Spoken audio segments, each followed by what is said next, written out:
இதுவரைக்கும் நெல்லை அரோமாவை சப்ஸ்கிரைப் பண்ணாதவங்க கீழ இருக்கிற ரெட் கலர் பட்டனை பிரஸ் பண்ணி சப்ஸ்கிரைப் பண்ணிக்கோங்க.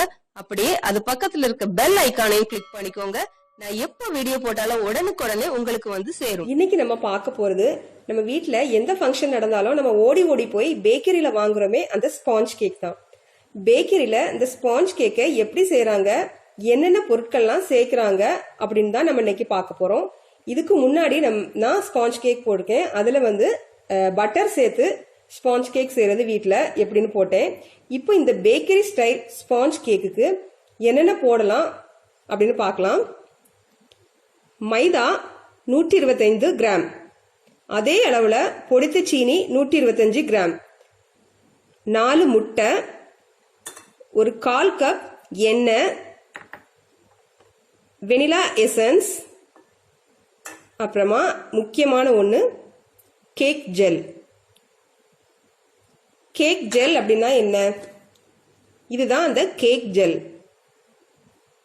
இந்த கேக் ஜெல் வந்து எமல்சிஃபையரா செயல்படுது. எமல்சிஃபையர் அப்படின்னா அந்த கேக்கோட வால்யூமை இன்க்ரீஸ் பண்ணவும், அந்த நல்ல சாஃப்டான ஃப்ளஃபியான கேக் கொடுக்கவும் இது யூஸ் ஆகுது. இந்த கேக் ஜெல் வந்து நல்லதா கெட்டதா அப்படின்னு பார்த்தோம்னா இதுல ஹெல்த்தியான நியூட்ரியன்ஸ் எதுவுமே இல்லை. ஃபேட்டும் வாட்டரும் தான் இதெல்லாம் கலந்துருக்கு. இந்த கேக் ஜெல் வந்து கேக் பொருட்கள்லாம் விற்கிற எசன்ஸ் கடையில அப்படி இல்லைன்னா ஆன்லைன்ல வாங்கிக்கோங்க. இன்னைக்கு பட்டர் யூஸ் பண்ண போறதில்ல, பேக்கிங் பவுடரும் யூஸ் பண்ண போறதில்ல. அதுக்கு பதிலாக இந்த கேக் ஜெல் தான் வேலை செய்ய போகுது. சரி, இப்போ எப்படி செய்யலான்னு பார்க்கலாம். இப்போ முதல்ல நம்ம அவனை ப்ரீஹீட் பண்ணிடலாம். 200 டிகிரி சென்டிகிரேட்ல 10 நிமிஷம் ப்ரீஹீட் பண்ணிக்கோங்க, டோஸ்ட் மோட்ல வச்சு. நான் சொல்ற டெம்பரேச்சர் எல்லாம் என்னோட அவனுக்கு உள்ளது. ஒவ்வொரு அவனுக்கும் டெம்பரேச்சர் வேறுபடும். உங்க அவனுக்கு தகுந்த மாதிரி நீங்க சூடு பண்ணிக்கோங்க. சரி, இப்போ இது கேக் டின். அடியில் பார்ச்மெண்ட் பேப்பர் போட்டிருக்கேன், சைடில் கொஞ்சமாக எண்ணெய் தடவிருக்கேன். இதையும் ரெடியாக வச்சுக்கலாம். இப்போ கேக் பேட்டர் ரெடி பண்ணலாம். அதுக்கு முதல்ல மிக்சிங் பவுல் எடுத்துக்கோங்க. இதில் இப்போ எல்லா முட்டையும், அந்த 4 முட்டையும் முதல்ல ஆட் பண்ணிக்கலாம்.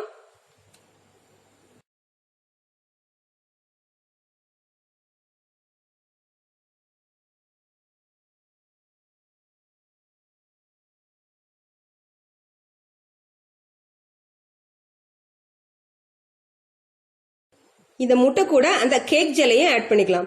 1 கிலோ மாவுக்கு 50 கிராம் கேக் ஜெல். நான் இன்னைக்கு 125 கிராம் மாவு எடுத்திருக்கேன், அதனால 6 கிராம் கேக் ஜெல் எடுத்திருக்கேன்.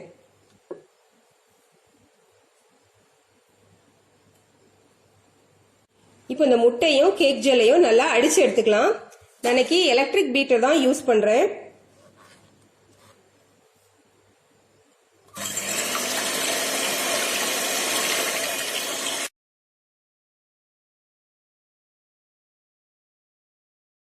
இப்போ அந்த முட்டையோட மஞ்சள் கரு மாறி வெள்ளையா மாற ஆரம்பிக்குது. இந்த சமயத்துல நம்ம அந்த சுகர் பொடிய கொஞ்சம் கொஞ்சமா சேர்த்து பீட் பண்ணலாம்.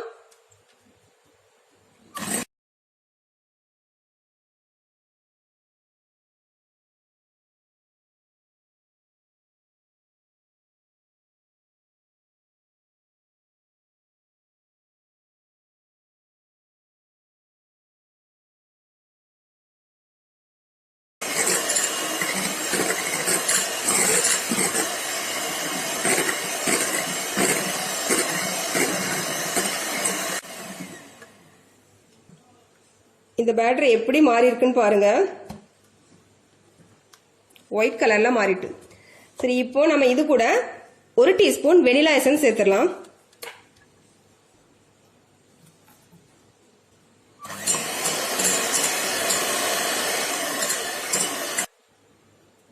இனி மாவை கொஞ்சம் கொஞ்சமா சேர்த்து பீட் பண்ணலாம்.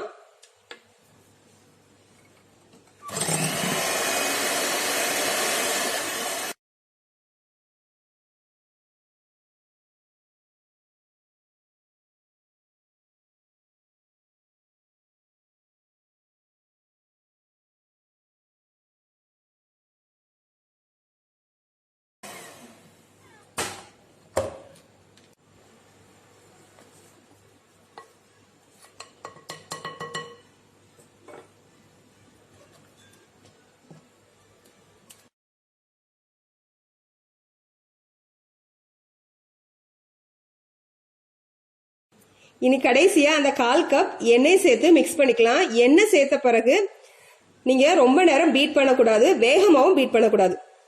எண்ணெய் சேர்த்து கொஞ்சம் ஸ்லோ ஸ்பீட்ல லைட்டா பீட் பண்ணி எடுத்துக்கலாம்.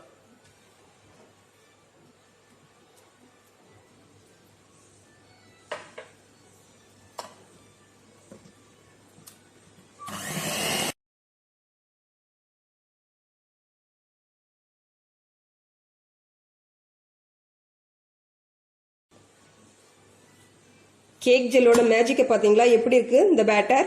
சரி, இப்போ கேக் டின்னுக்கு ட்ரான்ஸ்ஃபர் பண்ணிடலாம்.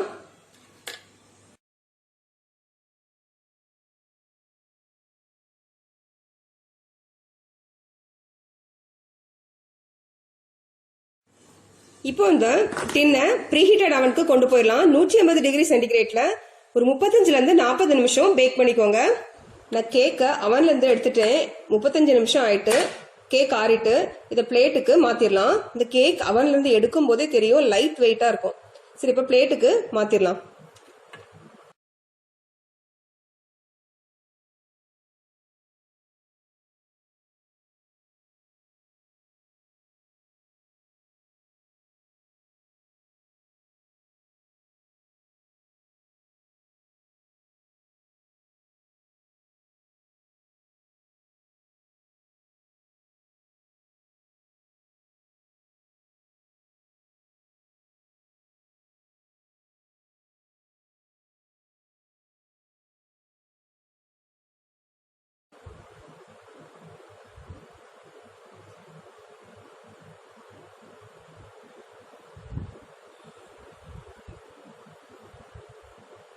இதுதான் அந்த